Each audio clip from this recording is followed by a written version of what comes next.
Hello friends, and welcome to the latest webisode in this series on business process change sponsored by our friends at Lucidchart.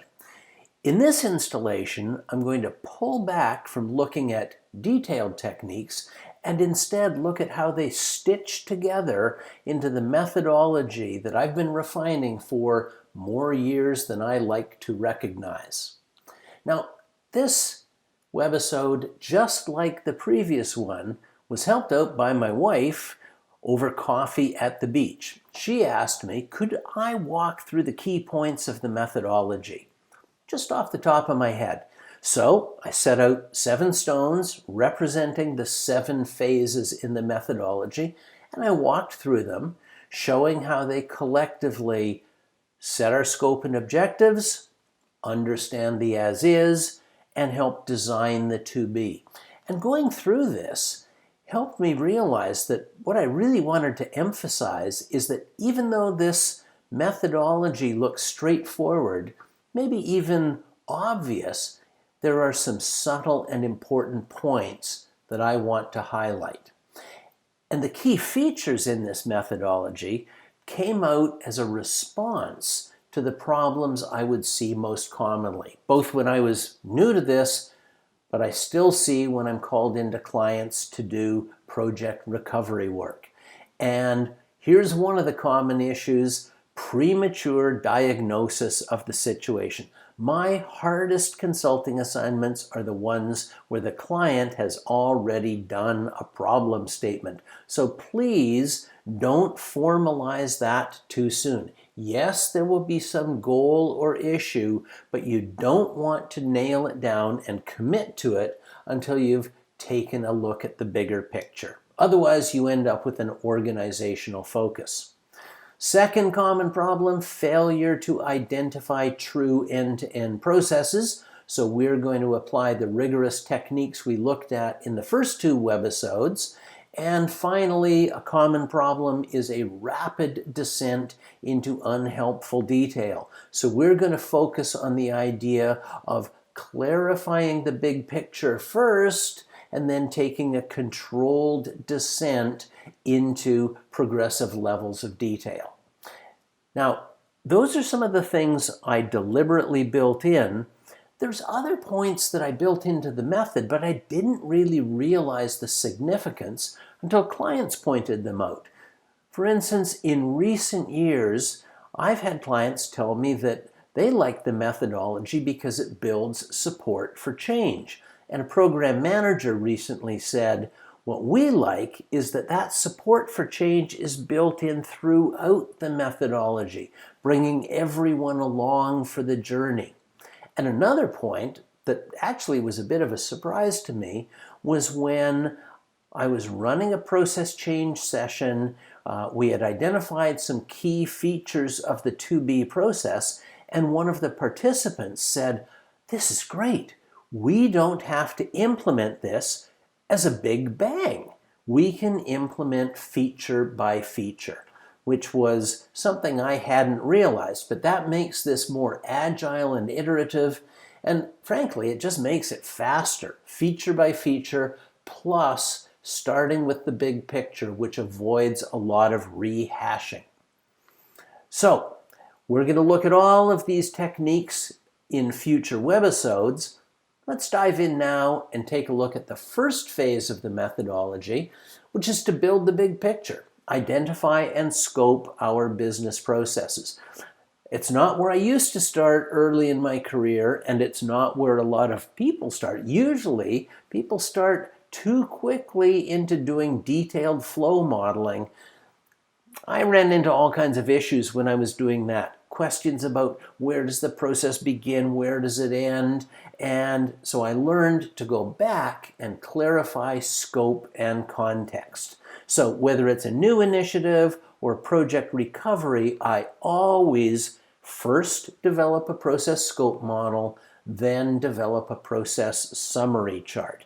These were formats I came up with to help my workflow modeling sessions go more smoothly.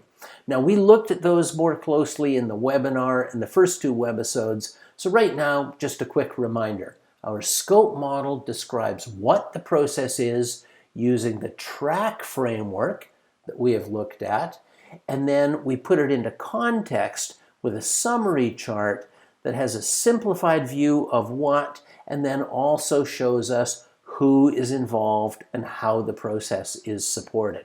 Now, we'll look at that more in the future. Our immediate concern is now that we know the who, the how, and the what of the process, we're in a good position to answer the question, why does this process need to change? And we're going to do that with a case for action, but let me share a little bit of our thinking here.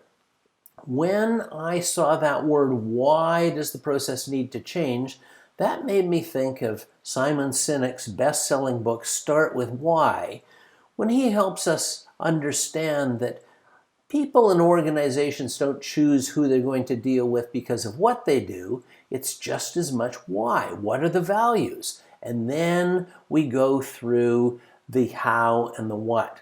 Great advice for the enterprise, but for a process, my experience is the exact opposite order is more appropriate.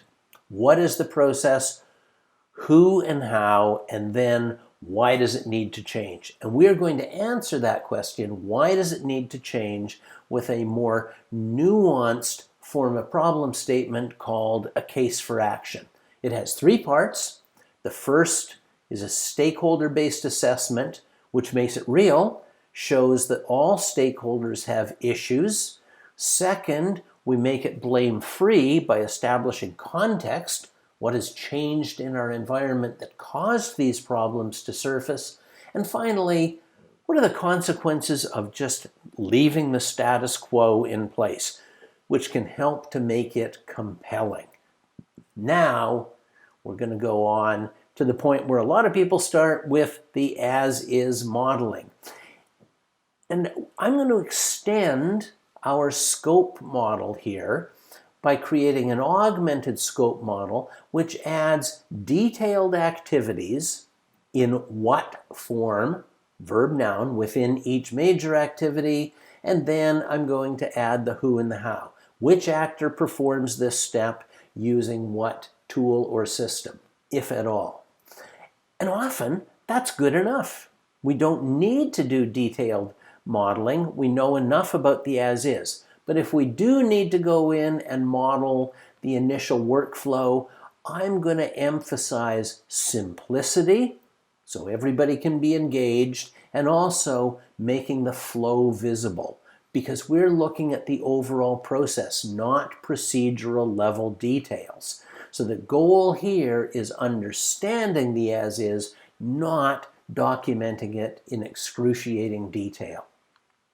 So now we know a lot about the reality of the as-is, so let's take a look at what we have learned while we were doing our as-is modeling by assessing the process by all 6 enablers. And that's really the heart of this methodology. For instance, we might be considering motivation and measurement and realize perhaps the performance measures or the reward system are encouraging behavior that's bad for the process. So when we go through each of these 6 enablers through a framework, I can promise you that always uncovers issues that would have been missed otherwise, and those issues always generate ideas for the to-be state, features, as we're going to call them.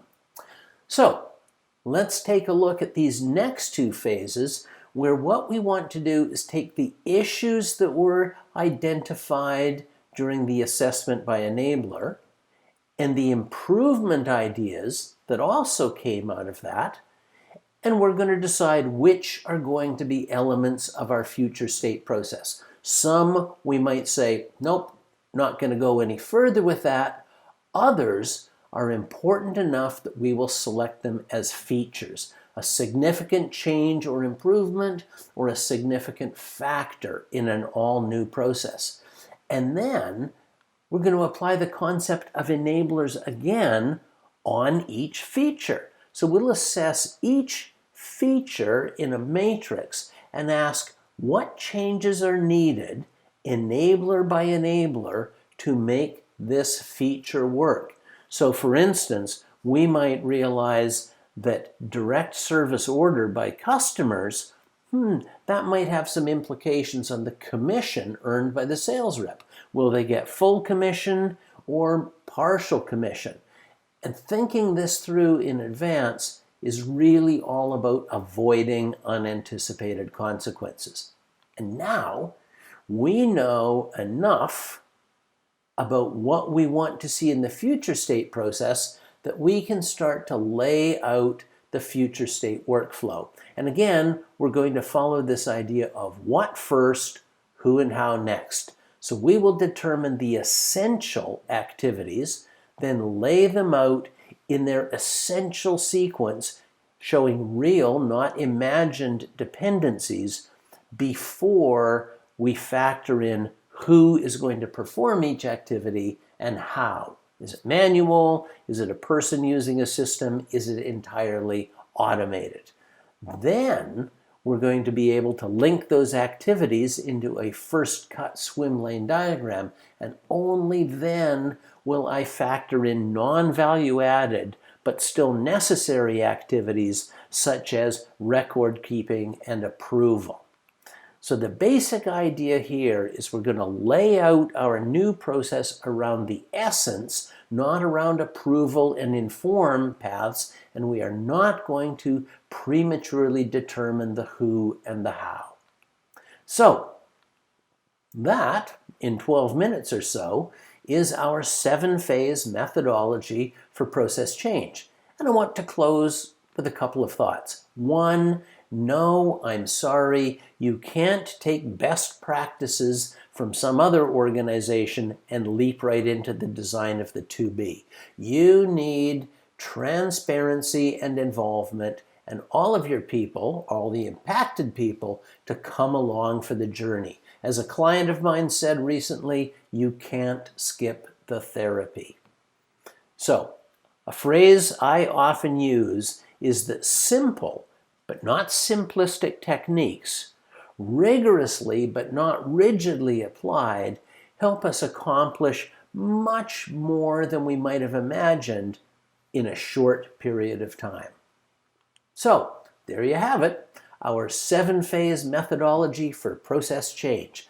I hope you'll feel free to contact me with questions and comments, and I really hope you'll be around for our next webisode on the stakeholder-based case for action, a framework I always find adds value. Thanks again for being here. See you next time.